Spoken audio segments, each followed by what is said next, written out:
पिछली गलतियों का अपराध बोध आगे बढ़ने में हमारी निर्णय क्षमता को धुंधला कर देता है। कई लोगों की जिंदगी अपराध बोध से बर्बाद हो गई है। क्या ये जाना पहचाना लग रहा है?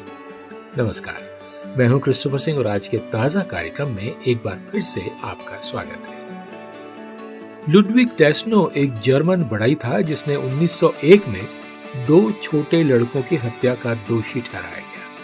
इससे पहले 1898 में 2 ऐसी ही हत्याएं हुई थी, लेकिन एक मजबूत संदिग्ध होने के बावजूद सबूतों के अभाव में वो न्याय से बच निकला।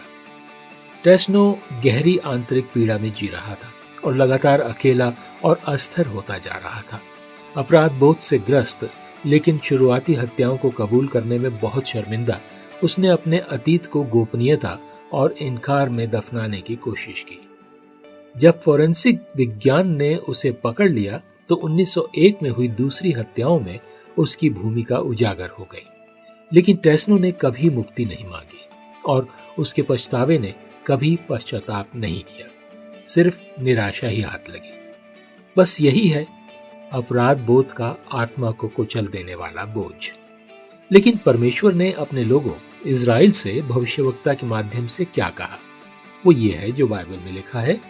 यशाया उसका पहला अध्याय 18 वचन में, मैं यहोवा तुमसे बातें कर रहा हूँ, आओ इस पर चर्चा करें। भले ही तुम्हारे पाप लाल रंग के समान गहरे हों, वो दाग मिट सकता है और तुम ऊन की तरह शुद्ध हो जाओगे जो बर्फ की तरह सफेद है।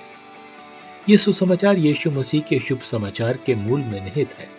क्रूस पर यीशु की मृत्यु के माध्यम से परमेश्वर की कृपा हमारे पापों के लिए उनके न्याय की मांग की कीमत चुकाने के लिए हमारे अतीत का प्रायश्चित करती है और हमें आगे बढ़ने की शक्ति देती है।